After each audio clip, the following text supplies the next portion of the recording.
আমরা দুজন গেছি হইলো জোয়ার ক্ষেত দেখবার নিকে। তো জোয়ার ক্ষেতের ভিতরে যাই না, কি করুম না করুম দুজনে কিন্তু খুঁজে পাইতেছি না। আমরা আজকে গেতাইছি আমাদের জোয়ার ক্ষেত এবং ধান ক্ষেত দেখার জন্য। ওই যে দেখা যায় ওরা আমাদের জোয়ার ক্ষেত, আর সেখানে আছে আমাদের ধান ক্ষেত। আমরা এই ধান ক্ষেতের আল দিয়ে এখন হাঁটতে হাঁটতে গেতাইছি। তারপরে দেখতে পাচ্ছেন এটা আমাদের মোটর, এই মোটর দিয়ে কিন্তু ওই ধান খেতে পানি দেয়, তাও আবার পাইপ দিয়ে দেখে। তারপরে কিন্তু চলে গেলাম জোয়ার খেতে। তো জোয়ার খেতে যাই নিয়ে মনটা জুড়িয়ে গেল। তো এখানে দেখতে পাচ্ছেন প্রত্যেকটা গাছের মধ্যে দুইটা করে জোয়ার ধরছে, তাও আবার কত বড় বড়।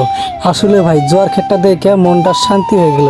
তো দেখতে পাচ্ছেন এগুলা সব আমাদের জোয়ার ক্ষেত। আমার যে ঘাড়ে দেখতে পাচ্ছ এটা এগুলো ধান ক্ষেতের গাছ। তো দেখেন গাছগুলো কত সুন্দর, আর গাছগুলো দেখেন কত লম্বা লম্বা।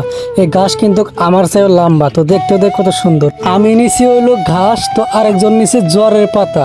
তো দেখেন দুইজনে দুই জিনিস ঘাড়ে করে নিয়ে এই ক্ষেতের আল দিয়ে ফিরে আবার যাওয়া ধরছি।